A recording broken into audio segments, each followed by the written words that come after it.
ఈమె పేరు ఆకులేటి గంగమ్మ. మట్టిలో పుట్టి మట్టితోనే తన బతుకును నిర్మించుకున్న ఒక దళిత మహిళ. ఆంధ్రప్రదేశ్లోని ఒక మారుమూల గ్రామంలో ఆమె జీవన ప్రయాణం మొదలైంది. వివక్ష ఆమెను తొక్కినప్పుడల్లా ఆమె మరింత గట్టిగా నిలబడింది. పేదరికం ఎదురొచ్చిన ప్రతి క్షణం ఆమె సంకల్పమే గెలిచింది. చిన్ననాటి నుంచే పొలాలే ఆమెకు పాఠశాల, కూలియే ఆమె జీవితం. గంగమ్మకు బతుకంటే ఎంపిక కాదు, నిరంతర పోరాటమే. 2006 కాంగ్రెస్ ప్రభుత్వంలో అప్పటి ప్రధానమంత్రి డాక్టర్ మన్మోహన్ సింగ్ చేతుల మీదుగా గంగమ్మ చేతికి మొదటిసారి మహాత్మా గాంధీ జాతీయ ఉపాధి హామీ జాబ్ కార్డు వచ్చింది. ఆ రోజు నుంచి ఆమె జీవితం దిశ మార్చుకుంది. రోజువారీ కూలీ రెట్టింపయ్యింది, బేరసారాల శక్తి పెరిగింది, శ్రమకు గౌరవం వచ్చింది. ఒక్క మాటలో చెప్పాలంటే ఆమె బతుకుకు భరోసా దొరికింది. 2021లో గంగమ్మ ఒక సంవత్సర కాలంలో 340 రోజులకు పైగా పనిచేసింది.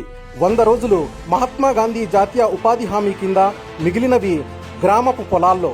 ఒక ఇల్లు,